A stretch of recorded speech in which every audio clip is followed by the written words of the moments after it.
tardes. Estamos en la biblioteca regional de Westchester. Después de un hiato bastante prolongado, volvemos a continuar la serie que corresponde a rostros y voces cubanos.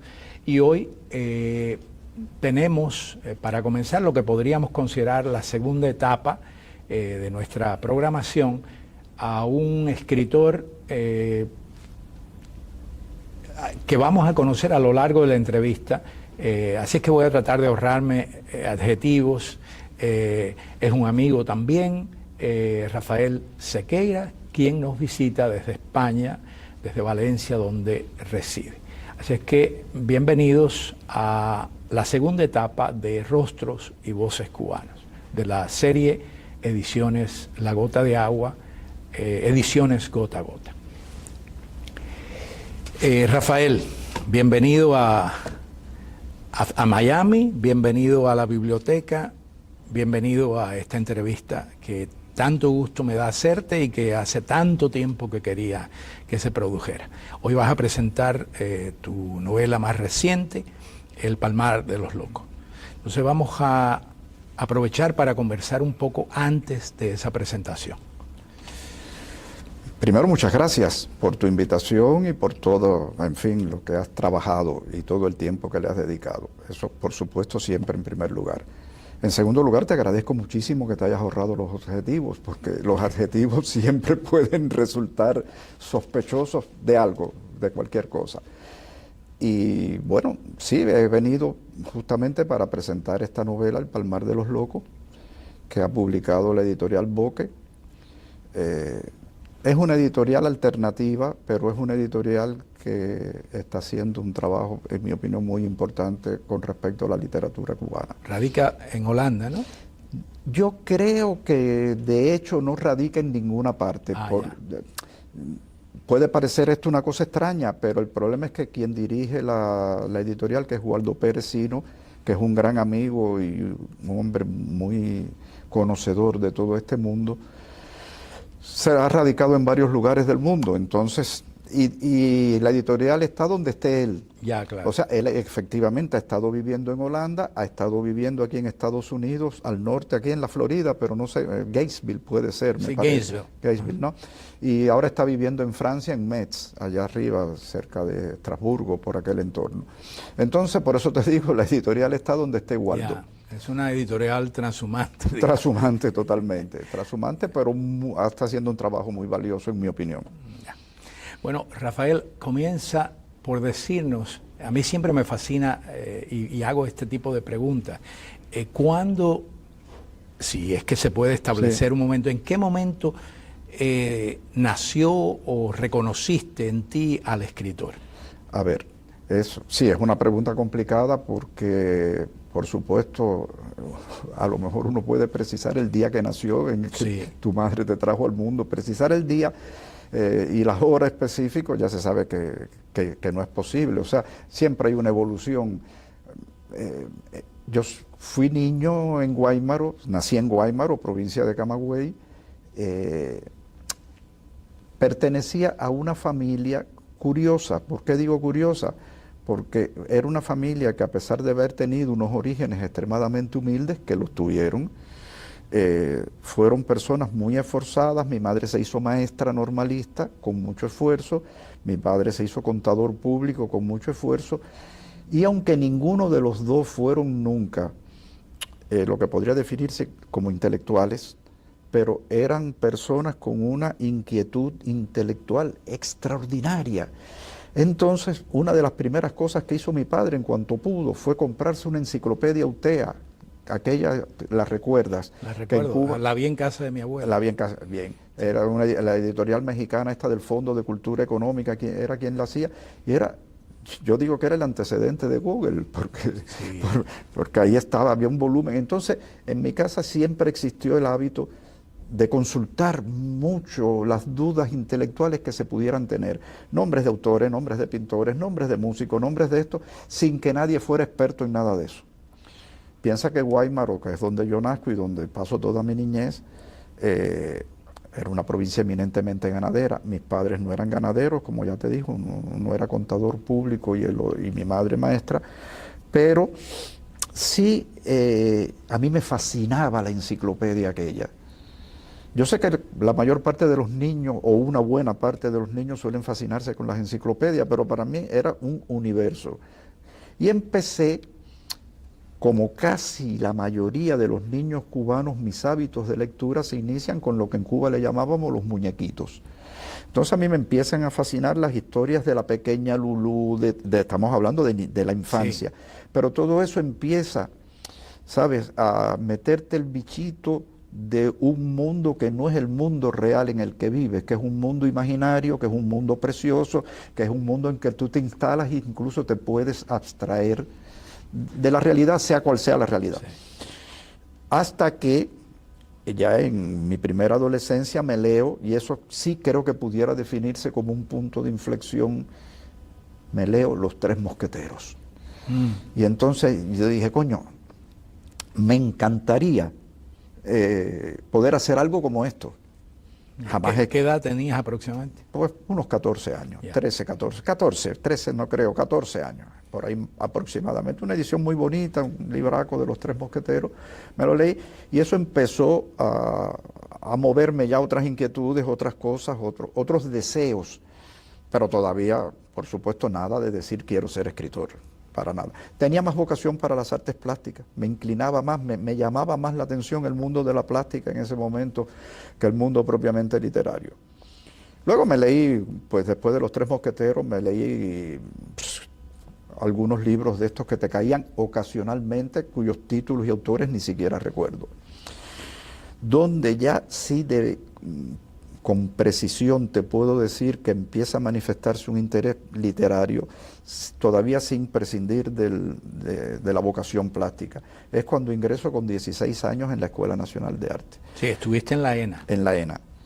¿Qué ocurre? Que en la ENA, los alumnos de la ENA de esa época tuvimos el extraordinario privilegio de tener unos profesores fabulosos. Siempre tengo que mencionar, porque sería imperdonable no hacerlo, a Mario Parajón, que fue un destacado intelectual cubano, como todo el mundo sabe. Y Mario era un profesor brillante. Además, tienes que pensar en la Cuba castrista de 1966. La idiotez, la represión, la tontería, bueno, todo lo que sabemos. No me voy a poner yo a aportar adjetivos ahora. Un profesor formado en Europa. Antes. Sí. Mario era un hombre que venía del precastrismo, educado, era bastante mayor. Ya incluso para aquella época que nosotros éramos muchachos, pues ya era un profesor de 40 y pico de años. Mario, un profesor que venía de una familia acomodada habanera, que se había formado en Europa, que era un hombre con una cultura enciclopedia, un hombre bien educado, fino, elegante, el único profesor que iba, como estás tú ahora, de cuello y corbata, a dar sus clases de historia del teatro, de lo que sabía un montón, sabía muchísimo de filosofía. Y yo hice mucha amistad personal con Mario y ese fue realmente el inicio de mi vocación literaria. O sea, mis conversaciones con Mario, porque cuando estás en esa Cuba miserable, oscura, de marxismo-leninismo, de idioteces conceptuales, de pensamiento retrógrado, un pensamiento decimonónico mal llevado, encontrarte con un profesor que te abre las puertas a otro mundo, aunque estés viviendo allí, eso fue absolutamente revelador. Eso fue para mí el gran descubrimiento. Y diría que mi deuda de gratitud con este profesor es impagable. Ese es el inicio realmente, la formación esa que tuve con Mario, lo visitaba mucho en su casa, teníamos largas conversaciones, me hizo descubrimientos importantes de música, de pintura, de poetas. Tú date cuenta que un poeta como San Juan de la Cruz, que todos sabemos el significado que tiene en lengua española, la calidad de su poesía, en las universidades cubanas no se enseñaba. No se enseñaba, yo no sé por qué, pero no se enseñaba. No, porque incluso se podían mencionar otros místicos. Fray Luis de León Luis de León se estudiaba, pero yo nunca supe por qué San Juan no se enseñaba. No, porque San Juan era el místico de místicos, sí, pienso yo. Pienso yo también, alguna explicación tendría. Sí. Y entonces yo conozco la poesía de San Juan gracias a mi amistad con este Con profesor, Mario con Parajón. Y entonces allí ya yo sí empecé a hacer mis primeros intentos literarios. Cuentos, cosas que, por supuesto, gracias a Dios, se han quedado en el olvido, de eso yo no conservo nada, pero bueno, empezó el virus ese de Estabas contaminado. Totalmente contaminado, esto me importaba, esto yo quería hacerlo. De todas maneras, vivíamos en la Cuba castrista. O sea, había que ser muy cuidadoso con lo que se escribía, había que ser muy cuidadoso con lo que se publicaba. Bueno, yo solamente escribía mis pequeños cuentos, hacía mis primeros pininos y bueno, creo que eso responde en sentido general a la pregunta que me has hecho. Por supuesto. ¿Llegaste a publicar alguna de esas cosas? Nunca. Nunca porque no intentaste hacerlo o simplemente no había los medios. No, realmente nunca lo intenté, porque realmente me creía que no era publicable y entonces estaba más enfrascado en mis labores como dibujante más que como pintor, porque yo estaba más volcado en el dibujo que en la pintura propiamente dicha. Bueno, en tu literatura yo veo también que hay un crítico empecinado, porque por la manera en que tú elaboras el texto, por la manera en que tu prosa es tan cuidadosa, y me imagino que eso ya funcionaba desde esa época, ya eras tan exigente contigo mismo que considerabas que aquello no era... Sí. Porque hay quien piensa que ya cuando empieza a escribir ya todo es para publicarse, ¿no? Es verdad. No, yo gracias a Dios no tuve ese pecado. Ya. Yo escribía, podía quedar más o menos contento con lo que había escrito, después me leía un cuento de Borges y decía lo que he escrito no sirve para nada. Aquí hay literatura y aquí no, o sea, Claro, tus estándares eran bastante altos, ¿no? Bueno, es como debe ser. Sí. Eras, hablando de Borges, como él solía decir, que era más lector que escritor, tú eras más lector. Era mucho más lector que escritor, sin la menor duda. Y además me leía cualquier cosa. O sea, yo confieso sin ningún tipo de vergüenza que yo me leía a Corín Tellado. Oh, por supuesto. Magnífica escritora. Decenas de novelas. Pienso yo. Yo también lo pienso. Verdad que a veces te has leído un par de novelas de ella y es casi como si te las hubieras leído todas, pero eran muy entretenidas. Sí. Y yo creo que sí, que tienen un valor, un mérito y ocupan un lugar. Formativo incluso. Sí, y ocupan un lugar en determinado tipo de literatura. No voy a, por supuesto que existe la escala Borges y la escala Corín Tellado, pero Corín Tellado sí, me leí muchas novelas y las disfruté y aprendí muchísimo de toda esa cosa. Pero bueno, ya a mis 17 años aproximadamente empieza el gran boom de la literatura latinoamericana, que es otro punto de inflexión para todo el mundo de habla hispana. O sea, ese boom de Vargas Llosa, García Márquez, por supuesto. Ahí empezamos a descubrir un universo, los que más nos interesaba ocuparnos de estas cosas. Empezamos entonces a explorar antecedentes, qué se había hecho, de dónde venía, quién fue Tomás Carrasquilla, quién fue el otro, qué sé yo, sabe, todos los antecedentes de todos estos escritores. Menciono a Tomás Carrasquilla porque es un antecedente importantísimo de todo ese boom y que nadie ha mencionado nunca o casi nunca. Casi nunca, sí. Casi nunca. Tienes razón, sí. Y era un tipo importantísimo. Un escritor para mí fascinante como Mujica Lainez, a quien le tengo una envidia extraordinaria, pero voy a decirte por qué le tengo envidia a Mujica Lainez, porque Mujica Lainez hacía algo que yo quisiera poder hacer y no es precisamente ni por el estilo, ni por eso, poder escribir una novela sobre algo tan remoto como el arte etrusco en la antigua Roma, sin tener que hacer lo que estamos haciendo nosotros, que de alguna manera yo diría que satánica, casi estamos obligados a escribir de Cuba y de la Cuba de estos tiempos. O sea, ese lujo de poder escribir sobre eso, Mujica tiene una novela sobre un hada, el hada Melusina, que es preciosa. Entonces, coño, qué privilegio, qué plenitud de libertad para un creador escribir eso, que sea una magnífica novela, que tenga lectores y que no tengas esa especie... Bomarzo, que es la de los etruscos, esa especie de veneno altamente tóxico, dañándote tu actividad creativa. Sí. Que tienes que, estás obligado, Sí. y a veces tratas de abstraerte y no lo logras. No lo logras. No Claro. logras apartarte de eso porque nos ha marcado demasiado. Porque el medio son como grillos que tienen. Sí, no, es como un tatuaje que nos han hecho aquí en la base de la silla turca. Ahí te han tatuado eso y te fastidiaste, hermano.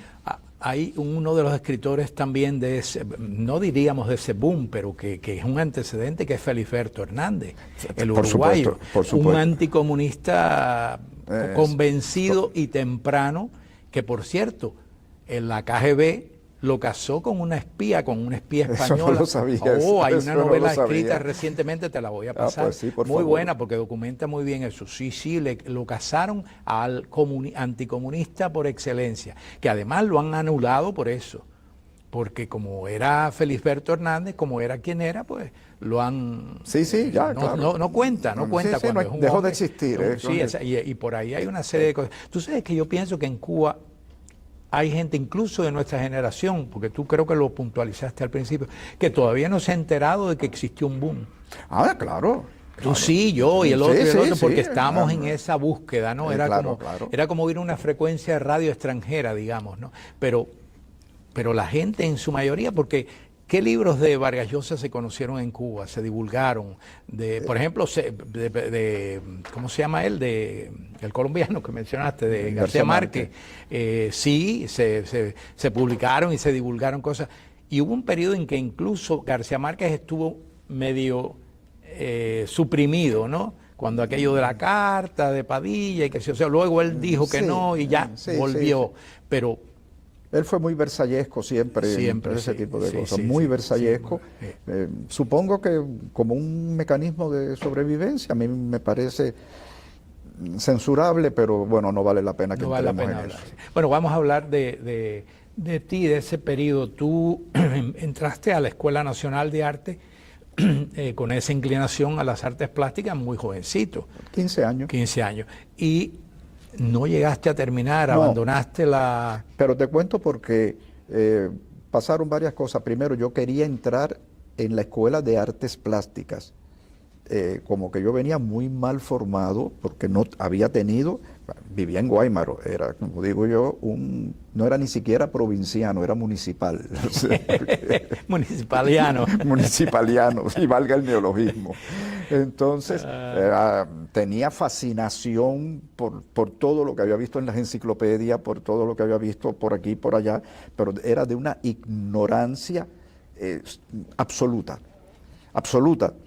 o casi. O sea, siempre me había enterado un poco de lo que había sido la historia de la pintura a través de la enciclopedia solamente. Y de una profesora... No había museos en Guaymaro. No, por supuesto que no. No había de nada. Pero había una profesora, porque en la secundaria básica en aquella época se enseñaba artes plásticas. Y tuvimos una profesora que la recuerdo su imagen porque duró poco tiempo. No recuerdo su nombre, alta, delgada, que nos estimulaba mucho, y a los que teníamos, pues por vocación o por lo que fuera, interés en estas cosas, pues le prestábamos más atención. Y entonces sí, enseñó un poco de historia del arte, enseñó un poco lo que habían sido los periodos de la historia del arte, enseñó un poquitico de historia del arte plástico medieval, que por cierto es a mí el que más me gusta, casi te diría el único que de verdad me importa. Hay algo muy bosquiano en tu yo diría en tu... Sí, en lo que has visto. En lo que he visto tuyo, sí. En la cosa imaginativa, hay mucho de eso. Es la plástica que yo creo que... A ver, esto ya sé que es una exageración y ya sé que no será exactamente así, pero es la que yo considero verdaderamente trascendente, importante, es la plástica medieval. A mí la del Renacimiento, que me parece estupenda, qué sé yo qué, pero me interesa menos, me importa menos. A mí esa cosa más del espíritu, esa conexión entre lo que se pinta y lo que se siente en la imaginación, en un plano más profundo del espíritu, a mí me parece eso absolutamente fascinante. Es la que más me gusta, de verdad, y es la que más busco cuando me muevo por Europa, que voy a museos, que voy aquí. Por suerte en Europa hay mucho, te puedes dar un banquete de eso en cualquier ciudad que estés. Y sí, Las artes plásticas, bueno, estábamos con lo de la escuela de arte. Sí. Yo hice el examen de ingreso para estudiar artes plásticas y lo suspendí. Con toda justicia, yo no podía reclamar nada porque lo que yo hice fue muy malo, porque no sabía, o sea, lo único que tenía era ganas, intuición, sensibilidad e ignorancia. Entonces hice un examen muy malo, pero había una profesora que fue un encanto en mi vida. A mí con los profesores, como te he ido contando, los profesores han jugado en todo el desarrollo de mi vida un rol muy importante. Se llamaba Susana Turiansky, era medio uruguaya, medio judía, rusa, una mezcla de esas raras, una bellísima persona, buena profesora. Y esta mujer me dijo, mira, desaprobaste para entrar en artes plásticas, pero puedes entrar en diseño teatral, que en definitiva es más o menos afín porque tienes que diseñar vestuario, tienes que diseñar, es decir, dibujar, tener un desarrollo plástico importante. Lo puedes hacer un año y al cabo del año, que habrás mejorado ya mucho todo esto, que ahora haces fatal, pues si quieres te puedes hacer un nuevo examen y te pasas a estudiar artes plásticas. Pero me gustó y me quedé. Pero al terminar el tercer año, por esos accidentes de las biografías, tuve un primer hijo, tuve una situación familiar. Si tan joven ya te... Sí. Ya. Me casé, tuve un niño con 17 años, imagínate tú. Bueno, imagínate que ¿Te casaste entonces a los 16 o a los 17? A ver. Sí, tuviste un hijo casi inmediatamente. Cronológicamente a los 16, me faltaban unos días, una semana para cumplir los 17, pero tenía 16. Y enseguida tuviste... Y enseguida tuve mi primer hijo, mi hijo mayor, que está ahí ahora conmigo, ahí en Valencia. Y entonces ya eso me complicaba un poco la vida de estudiante. Y entonces pues no, pedí la baja en la escuela, terminé el tercer año, eran 4, pero no me llegué a graduar por ese motivo. ¿Y entonces te quedaste haciendo qué? Varias cosas. Lo primero que hice fue trabajar como que la formación en la escuela de arte era una formación integral muy buena. Teníamos una buena formación no solo en diseño, no solo en filosofía, no solo en teatro. Todo eso fue magnífico con estos profesores. Sí. Me faltó mencionar una profesora, Josefina Suárez, profesora de filosofía. Nos daban unas clases de filosofía de un nivel altísimo en esa escuela. Y Josefina era una profesora excelente, una mujer cultísima, una mujer de una sensibilidad tremenda. Y gracias a Josefina conseguí un trabajo en la Facultad Obrera del Instituto de Ciencia Animal de Güines de profesor de gramática y español. Te estoy hablando de esto con 18 años. Sí. Fui, me gustaba, a mí me gusta la docencia y siempre me ha gustado mucho la docencia y siempre tuve la convicción, desde esa fue mi primera experiencia como docente, de que donde encuentres un alumno, uno solo, que se interesa por lo que tú estás hablando, tienes resuelto el problema. Vale la pena. Da igual si los demás le importa un pito. Con uno con el que de verdad sabes que estás intercambiando algo más que la información que estás proporcionando, que hay una sensibilidad compartida, que hay, como decía Ortega, un alma afín. Sí, es un toma y daca, ¿no? Es un toma y daca. Y entonces, pero también hay lo contrario. También hay, y en una atmósfera como la castrista, ese lado contrario es inevitable. Entonces nada, tuve una trifulca con las autoridades porque ellos querían que yo citara un autor, yo cité otro. Te lo puedo precisar porque es gracioso. Había unos textos de Felispita Rodríguez que eran los que me ponía el programa para que yo explicara los complementos verbales. Y a mí me parecían muy malos los ejemplos y puse unos ejemplos de Miguel de Unamuno. Y entonces me citaron y me dijeron que ellos no sabían si ese Miguel de Unamuno, que ese tal Miguel de Unamuno era revolucionario o no, y que yo tenía que hablar de Felispita, y yo les dije que yo no iba a hacer eso, y ya, bueno, ahí mismo quedé fuera de eso. Es una anécdota, pero da un poco da la medida de cómo eran las cosas. Sí. Y después entonces pasé a trabajar, creo que también a través de Josefina Suárez, fíjate, al Caimán Barbudo, como realizador, no era como ilustrador, ilustraba, pero la plaza que ocupaba era, o sea, el tipo que montaba las planas, que no sé qué, que seleccionaba las ilustraciones, pero la mayoría incluso no las realizaba yo. Y ahí estuve un año trabajando, el tan complicado año 1970, un año tan raro para Cuba. Raro desde todos los puntos de vista, porque fue el año que todo se cerró, que todo se anuló, que el país desapareció por completo por el empeño demencial de un psicópata. Y entonces, bueno, pasó lo que todo, no voy a hacer la historia de la zafra del 70, que es súper conocida, no viene el caso. Y luego, y de la misma manera, por situaciones complicadas familiares y eso, al final de ese año renuncié a mi trabajo en ese periódico y me regresé a Camagüey, a la casa de mi familia. Ya mi familia, mis padres... ¿De Guaymaro o de Camagüey. Ya mis padres se habían mudado de Guaymaro a Camagüey capital, Camagüey ciudad. Y dime una cosa, y hemos mencionado Guaymaro, y aunque Guaymaro era un pueblito, pero bueno, creo que tiene un valor simbólico además. Lo tiene. Y que no hay que extenderse ahora en la entrevista recordando que tenía o tuvo para ti de algún modo ese valor simbólico. No, para nada, para nada. Era una cosa que se sabía que estaba ahí, pero los chicos no participábamos de nada. Vamos, sabíamos que se había firmado una constitución, que había sido la primera constitución de la República en armas, pero eso como un conocimiento muy así ocasional, sin mayor interés. Tengo el vaguísimo recuerdo, pero es cierto, es recuerdo, pero vago, de las verbenas del 10 de abril que se celebraban en el Parque de Guaymaro para festejar la Constitución. El 10 de abril. El 10 de abril, que es el día que se firmó la Constitución. Sí. Recuerdo, pero es un recuerdo de mi más tierna infancia, de que se hacían esas verbenas, se cerraba el parque, las muchachas iban con vestidos de organza blanca, los muchachos no sé cómo iban. Ya desde niño tuve esa tendencia de fijarme más en las muchachas cómo iban. Y entonces, pero es un recuerdo muy vago. Ya para la adolescencia eso había desaparecido. Por completo. Porque esa era la época en que, por completo, en que no había ninguna afinidad con la cuestión mambisa, con la cuestión de, al contrario, eso se fue como difuminado. Luego le dieron otra vez relieve por razones políticas, pero en esa época, pues yo también tengo esa impresión de que muchas de esas cosas, actos cívicos, ese tipo de cosas, todo eso desapareció. En sentido general, sí.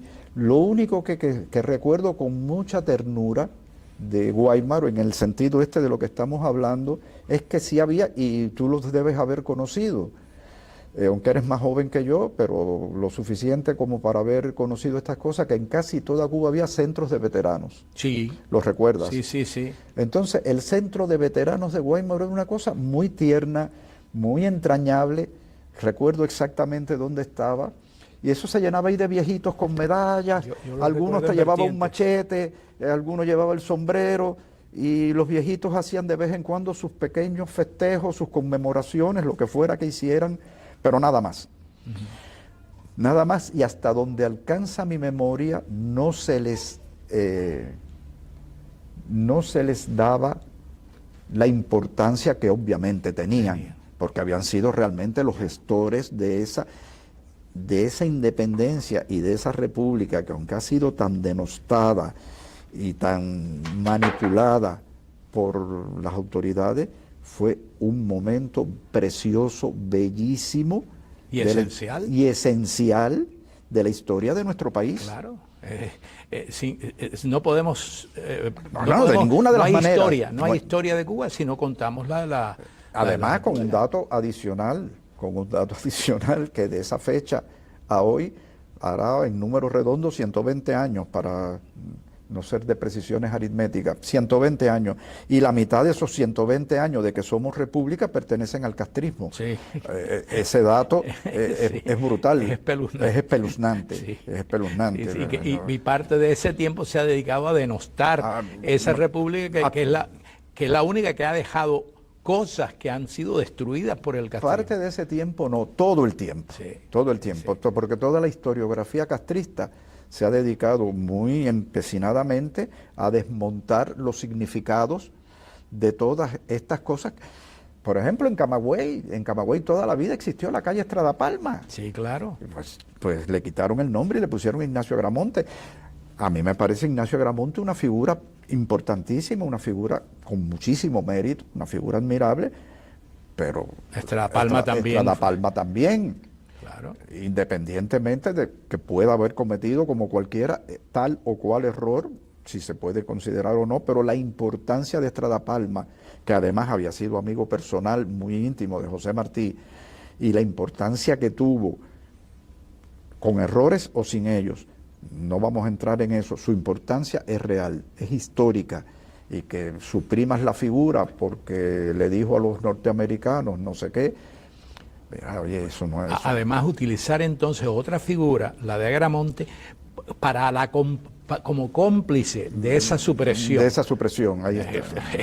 Vaya, eso es el colmo. El colmo de la barbaridad. El colmo de la barbaridad. ¿En qué momento empezaste a trabajar en la radio? Exactamente a finales de 1975. ¿Y cómo llegaste a la radio? Pues verás, te cuento cómo llegué a la radio. Porque hay una parte de todo este desarrollo mío, mi faena de literatura que me he saltado, que es la parte de mis primeros tiempos en Camagüey y mi amistad. Bueno, llegué a Camagüey casado con Emilia, a quien tú conoces sí, claro, perfectamente, Emilia Sánchez. Emilia era una mujer, o es una mujer muy inteligente, estaba acabada de graduar de licenciatura en lenguas hispánicas, qué sé yo, en la Universidad de Las Villas, y era una mujer con muchísimas inquietudes literarias y una buena formación. Entonces llego muy bonita. Me casé con ella. Sí. Entonces llego yo a Camagüey con mis dos niñitos procedentes, fruto de ese matrimonio adolescente mío, porque hubo un segundo niño, un año después. Y entonces la vida en La Habana era muy dura, muy difícil. Regreso a Camagüey, a la casa de mis padres, y allí me reencuentro con Carlos Victoria, a quien conociste perfectamente y sabes que fue un escritor muy, muy notable y un excelente amigo del alma. Y a través de Carlos Victoria conozco, recién llegado a Camagüey, conozco a José Rodríguez Lastre, conocido por todo el mundo como Niquitín. Estas personas empezaron a frecuentar diariamente mi casa, todos los días. Iban a mi casa, donde yo estaba recién casado con Emilia, y venían Niquitín y Carlos Victoria, y Emilia, que estaba allí, y allí del único que se hablaba era de literatura. Y ahí empezamos entonces a formar una especie de comunidad de intercambio de información, de intercambio de lecturas, de intercambio de opiniones, de intercambio formativo, en definitiva. Todos nos estábamos formando. Todos éramos en ese momento, como dice un amigo mío, en ese momento todos éramos jóvenes promesas, pero nos fastidiaron porque dejamos de ser jóvenes promesas y no llegamos a ser viejos maestros. O sea, nos fastidiaron la existencia con toda esta locura castrista, esta cosa. Y entonces, ahí fue donde yo te diría que definitivamente se consolidó mi vocación literaria. Fue donde escribí un primer libro de cuentos que nunca se publicó. ¿Lo conservas? Lo conservo, cómo no. Lo reescribí después alguna vez, porque yo, además de ser muy lector, soy muy reescritor. Sí. Y entonces, incluso después no he querido publicarlo nunca, porque casi todo lo que tiene ese libro pienso incorporarlo en mi próxima novela. Porque tiene mucha información que de alguna manera yo habría perdido, porque está escrito en esa época de extrema juventud. No es que voy a utilizarlo tal cual, pero como base, digamos, documental para todo lo que quiero hacer en esta nueva novela, en la que estoy trabajando ahora. ¿Cuál es esa novela? ¿Ya tienes un título todavía? Lo tengo, pero preferiría no decirlo. Bueno. A lo mejor dentro de un ratico te lo digo, porque yo soy así de voluble. Ahora te digo que prefiero no decirlo y a lo mejor te lo digo. Bien. Te lo voy a decir, se titula Magna Fatuitas. Okay. Magna Fatuitas, que la traducción literal sería algo así como la gran estupidez, más o menos. Sí. Entonces, Bien, como te decía, allí sí se consolida plenamente mi vocación literaria. Y unos pocos años después, con 20 y pico de años, yo empiezo a trabajar de guionista de programas de radio en la sección dramática gracias a Niquitín, que trabajaba allí. Y entonces Niquitín, que ya teníamos una gran amistad, qué sé yo qué, me recomienda pues con los directores, la gente de los departamentos correspondientes, me dieron algunos trabajitos iniciales de prueba, vieron que los podía hacer razonablemente bien, aprendí la técnica de los guiones, que es bastante sencilla, te la aprendes enseguida, y estuve trabajando en esos 20 años, hasta que abandoné Cuba. Ya. Aquí has mencionado, voy a cambiar un poquito el orden de las preguntas. Has mencionado a Carlos Victoria, has mencionado a Niquitín, has mencionado no recuerdo a quién otro mencionaste. Carlos, bueno, estaba David Lago. David Lago, que sí. no lo había mencionado, No, pero sí. estaba en este... Justamente, ayer hablábamos tú y yo de eso, ¿no? De cómo yo tenía referencia de ustedes y algunos de ustedes tenían referencia. Yo con el único que tenía realmente una conexión era con Niquitín. Ya. Haznos una valoración, digamos, genérica, ¿no? De estos escritores que de un modo u otro sufrieron también marginación, y digo esto porque la próxima pregunta va a tu propia marginación como escritor. Bien, voy primero con lo que primero me dices. Niquitín siempre fue un tipo con un talento excepcional para la dramaturgia y como autor dramático. Sí. O sea, como autor de teatro, Niquitín, yo creo que nació para eso. Es un tipo talentoso, es un tipo, bueno, con sus características de personalidad, como tenemos todos. Creo que si hubiera, a pesar de todo, si hubiera sido un poco más, si hubiera conseguido ser un poco más coherente, más ordenado, más disciplinado, hubiera dejado por detrás una obra muy consistente, muy sólida. ¿Se la hubieran publicado? Casi seguro que no, casi seguro que no. Pero bueno, como yo hablo mucho con él, en la actualidad hablo mucho, casi a diario nos comunicamos. Está muy mal, está muy fastidiado, está ya mayor, está en la más extrema y lamentable miseria, rozando la indigencia, porque Cuba está en esas condiciones, está en condiciones de miseria y de indigencia. Y por supuesto ha dejado de escribir. En estos tiempos yo le he pedido, le he insistido, le he suplicado que escriba sus memorias. ¿Por qué? Porque son unas memorias valiosísimas, porque el cuento de lo que se ha vivido es un cuento que vale la pena, y de eso debía quedar testimonio, en mi opinión, eso no debía perderse. Pero bueno, él me ha dicho que sí, que lo va a intentar. Después cuando le pregunto, me dice que va, no tengo la cabeza, Rafael, estoy muy, qué sé yo, tengo que salir a comprar, ver si consigo algo de comer, tengo que ver si consigo no sé qué medicina. Es como un poco la repetición de lo que le pasó a Virgilio Piñera. Un poco la repetición, lo que la Cuba de hoy está mucho más áspera que lo que fue en la época de Virgilio. Y mira que estaba ya áspera en la época de Virgilio. Bueno, pues está muchísimo. Y digo áspera para utilizar un adjetivo indulgente y potable. Entonces, y bueno, Niquitín, su obra fundamental y de la que él único habla ya en este momento es de su obra como autor radiofónico, que el otro día me dijo exactamente la cantidad de novelas que había escrito para la radio, y creo que son 62 o 64, que son muchas novelas. Lo que pasa es que es literatura radiofónica, que no es que sea necesariamente literatura menor, pero sí es las más de las veces literatura apresurada, porque es de las pocas literaturas que se escriben para un sistema de producción. Entonces, eso es sobre la marcha, y todo el mundo no es Pérez Galdós o Balzac, que escribiendo sobre la marcha le salen cosas brillantes. Eso es otra historia. Con Carlos Victoria, esa historia es aparte, esa historia es totalmente aparte, porque es una historia para mí personalmente dolorosísima, porque Carlos Victoria era el tipo más talentoso de este grupo que nos reuníamos en mi casa. Emilia, Carlos Victoria, Niquitín, a veces David más infrecuente, pero también David. Y yo, el más brillante, el más sensible, el más golpeado por su propia biografía, además del castrismo, Sí, su propia sí. historia personal, que él ha narrado en alguna de sus novelas, excelente novela, por cierto. Era una historia muy, muy tremenda y Carlos entonces era de una sensibilidad a flor de piel, un tipo de una sensibilidad finísima. Era el más lector. Carlos Lector era un ratón de biblioteca, se lo leía todo con un buen gusto bastante sorprendente para personas en la Cuba de entonces y de la edad que teníamos.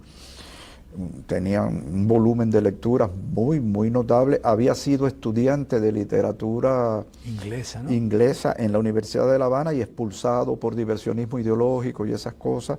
Y bueno, había recalado en Camagüey, donde vivía con su madre, que era una señora paciente psiquiátrica, una señora que había sufrido una demencia muy joven, en fin. Y entonces por Carlos protagonizamos uno de los episodios más absurdos y más lamentables de mi propia historia personal y de la de este grupo completo que estoy mencionando, porque un día se aparece en mi casa un tipo en una moto, un tipo vestido de militar, era un oficial de la seguridad del Estado, diciéndome textualmente: tienes que estar hoy a tal hora en la sede de la seguridad del Estado que está citado, así, y sin más explicación, y si te decían eso tenías que ir. Bueno, fui a la sede de la seguridad del Estado, que está en un lugar, una casa, una mansión señorial que había sido de un millonario camagüeyano. Era la casa donde se alojaba Fulgencio Batista cuando estaba de paso por Camagüey. Se llama Villa María Cristina. Esto de las villas y la seguridad del Estado Sí, es curioso. Está curioso. Villa Marista, Villa Marista. María Cristina. En fin, le gustan las villas, ¿qué le Sí, vamos a hacer sí, a eso? sí. Y entonces, cuando llego a Villa María Cristina, me encuentro así que el recibidor, sentaditos, separaditos, a Niquitín, a David, y creo que había alguien más que no recuerdo. Y entonces, cuando me reciben allí en la recepción de allí de la seguridad, me advierten: mire, ahora se siente allí y no puede ni mirar ni hablar con ninguno de esos que está sentado ahí. Por supuesto, las musarañas de Niquitín te las podrás imaginar. Niquitín, cuando ve que la señora de allí no nos estaba mirando, empezaba a hacer visajes, señas, y a interesarse qué pasaría. Bueno, conclusión, que toda la historia era porque había parece no, había un manuscrito de una novela que alguien había escrito en La Habana. Yo no conocía a la persona ni sabía de la historia de la novela, pero Carlos Victoria, que era amigo de esa persona, tenía efectivamente un ejemplar manuscrito que esta persona le había dado a Carlos para que Carlos le hiciera la crítica, le hiciera una valoración de su novela. Eso estamos hablando del año, creo que 70 y pico, debe ser 70 y algo, el año que hubo un festival de esos que hacían los comunistas. 75 quizás, algo así. 75, 76, sí. Por ahí debe haber sido. El Festival de Juventudes y los no sé cuántos, eso mismo, que fue en La Habana. Sí. Y todo, según me contó el propio tipo de la seguridad, eso era para este escritor o presunto escritor quería entregarle un ejemplar del manuscrito de la novela a un extranjero para que se lo sacara de Cuba, cosa que en ese tiempo era delito gravísimo.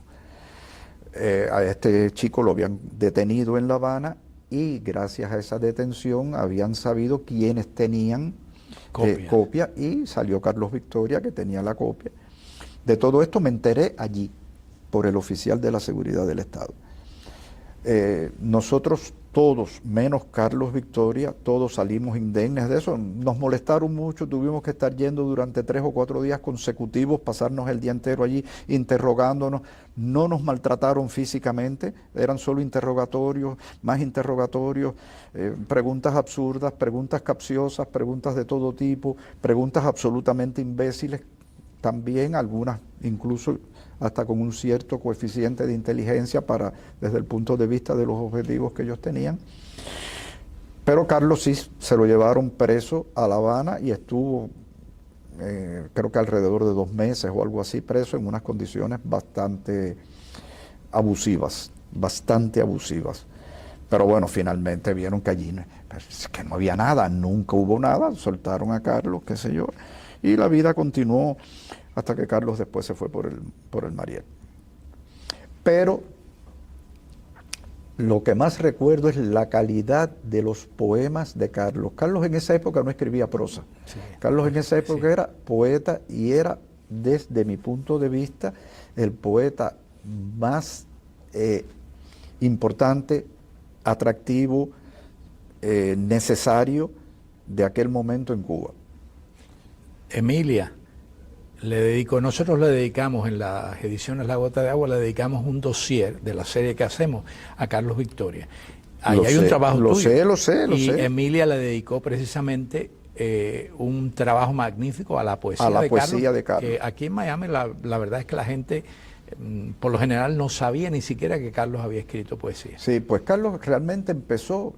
A mí me sorprendió cuando supe que Carlos era narrador, ya años después de estar él en Miami, porque Carlos para mí y para nuestro grupo siempre fue no solo un poeta, el poeta, porque era el poeta de nuestro grupo.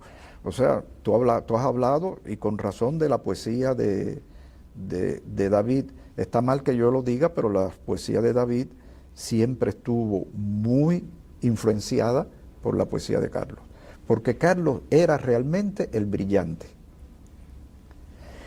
Era realmente el poeta. David también, pero como que eran tan amigos, pues lógicamente, y es bueno que así fuera, y es normal en cualquier grupo literario, pues que unos se nutran de otros, lo cual no quiere decir ni que se plagien, ni que dependan de la obra del otro.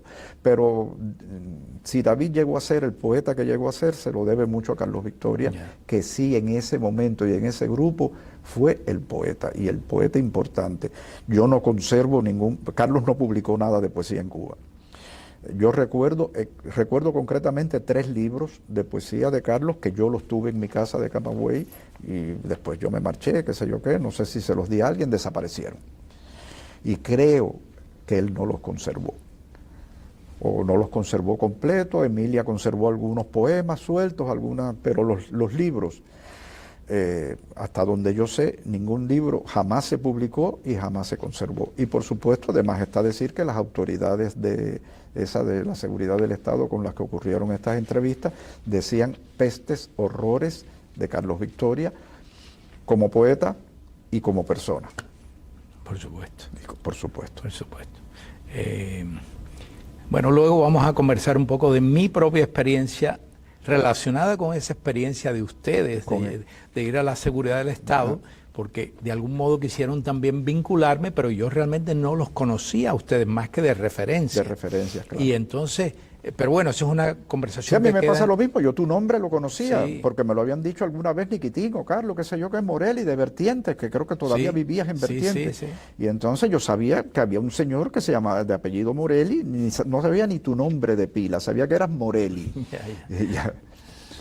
Pero no te conocía. Pero tú, a pesar de esa, bueno, de la experiencia como escritor radial y de tus dotes de escritor, tuviste que esperar a que se produjera una ranura en la pared esa que antes, por ejemplo, metía preso a alguien por intentar o presumiblemente intentar sacar un manuscrito del país, y tú pudiste en algún momento sacar un manuscrito a México y recibir un reconocimiento, un premio importante de la revista Plural, que es una revista incluso fundada por Octavio Paz.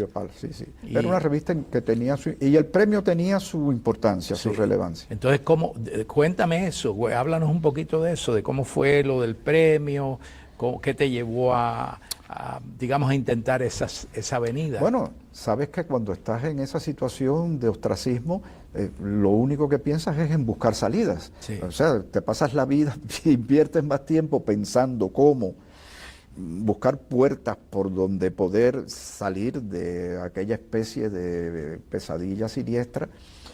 Y entonces me enteré de la existencia, no me acuerdo cómo me enteré de la existencia del Premio Plural, realmente no me acuerdo. No sé si lo leí en alguna otra publicación, si alguien me lo contó, si alguien me lo sugirió, no me acuerdo, lo confieso que no me acuerdo.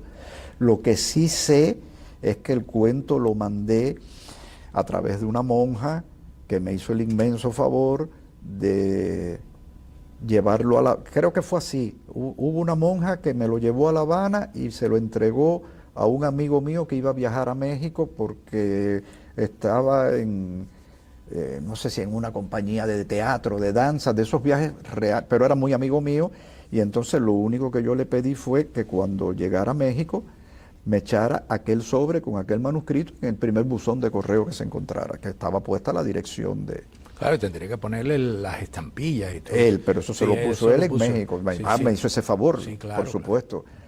La cosa era sacarlo de Cuba. Hoy en día no, hoy en día eso ya se sabe que es menos complicado. No es que sea muy fácil, pero es mucho menos Sí. complicado y menos delictivo. En aquella época era delictivo. Sí, Sacar absolutamente. absolutamente Por eso de- Reinaldo Arenas y tantos otros, René Ariza y demás. ya, Ya. sí, porque era delito. Sí. Era delito sacar Sí, textos sí. de Cuba. Sí. Entonces, el texto pues, gracias a esta persona que me lo sacó de Camagüey Llegó a ahí. La Habana y el amigo que me lo llevó de La Habana a México, fue que pudo llegar el texto a la revista Plural. Y cuando esos textos llegaban, en fin, tú no sabías ni siquiera si había llegado. Ya. No tenías manera porque no tenías ningún acuse de recibo de nadie. Un amigo te hizo el favor, tu amigo salió con tu sobre, con tu manuscrito y adiós, gracias. Ya. Y un buen día me entero, ni me acuerdo de qué manera, alguien, no sé, lo escuchó por la radio. Oye, que te ganaste el premio Plural. ¿De qué me estás hablando? Yo no sé de qué me estás hablando. Ahí entonces me pongo a llamar amigos, a buscar gente que podrían más o menos decirme.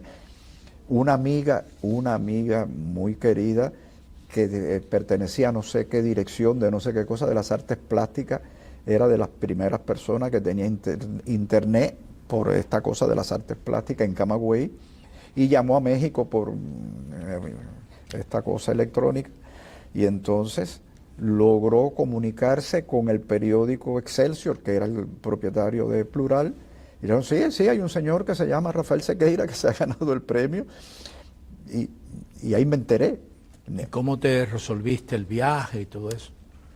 Fue una pequeñita odisea porque inmediatamente que supe que me lo había ganado, que ya lo sabía porque me lo habían confirmado a través de esta amiga de México, viajé inmediatamente a La Habana y le pedí cita al agregado cultural de la Embajada de México.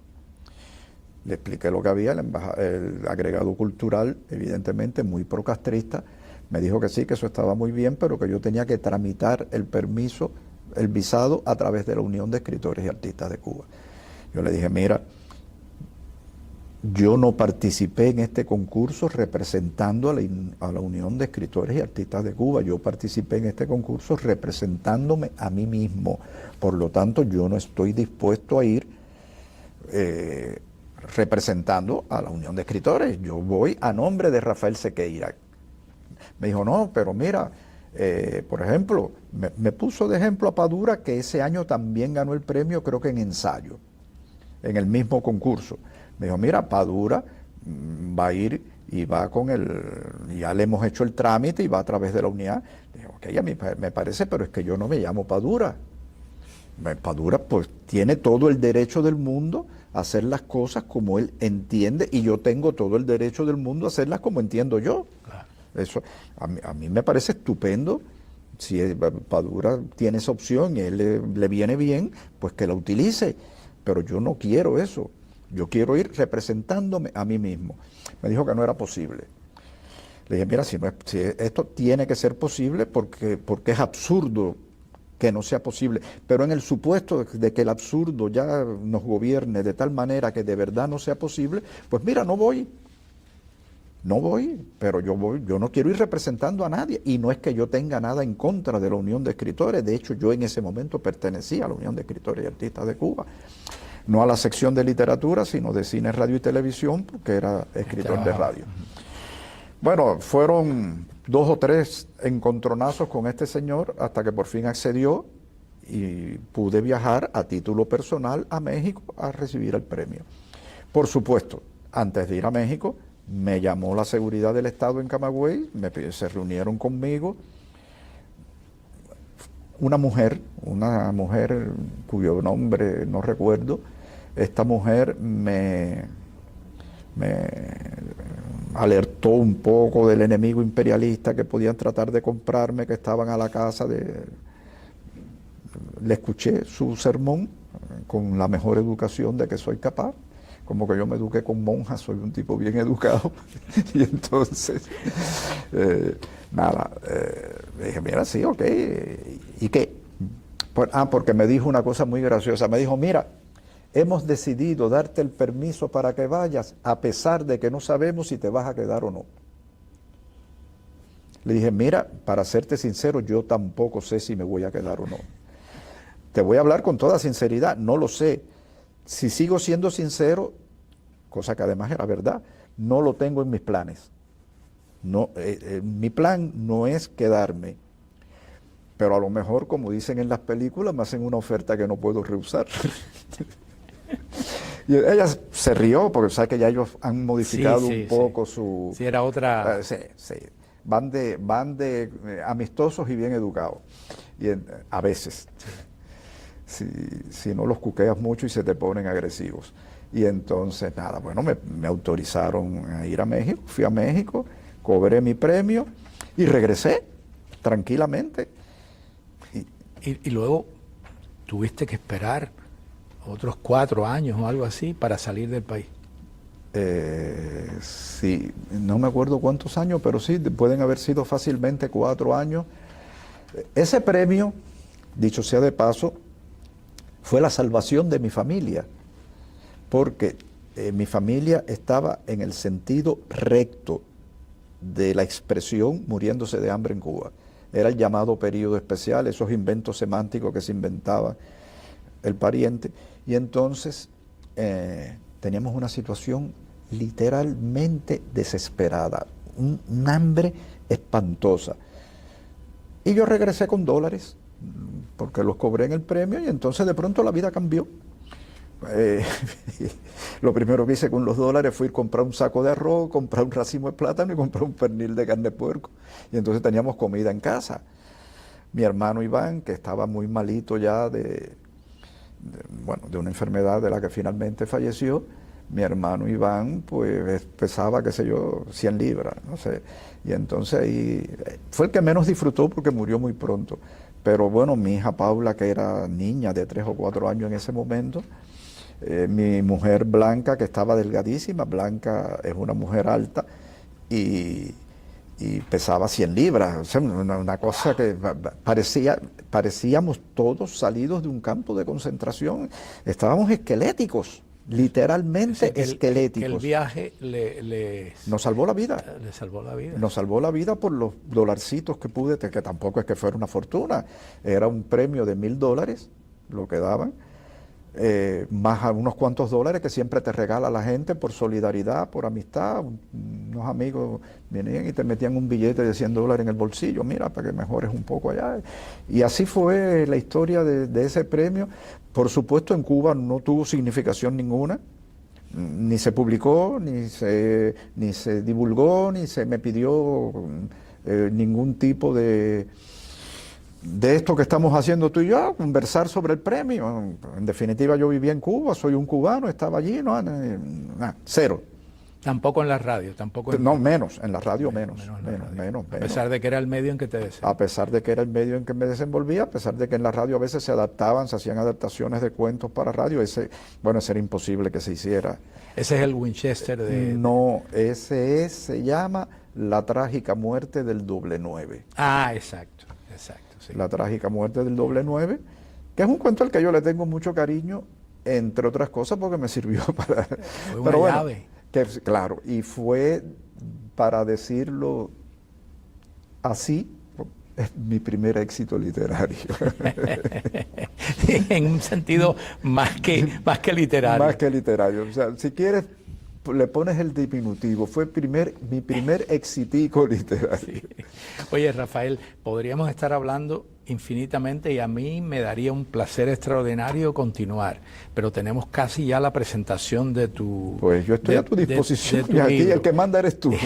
Lo que tú digas es lo que se hace. Entonces debemos dejar por ahora. Vale. Esta conversación la vamos a continuar Quiero que hablemos un poco más profundamente de tu literatura, de lo que hace, de ese libro que vas a presentar, que es un libro, a mí me encantó realmente. El Palmar. El Palmar sí. de los sí, locos. Sí, yo te agradezco porque sé que fuiste de los primeros en leerlo y fuiste el primero en elogiarlo. Cosa que pues, mi gratitud es eterna, porque ya sabes, como te comentaba ayer, parafraseando a no sé quién, me encanta que mi obra le guste a las personas que me gustan. Entonces, mira.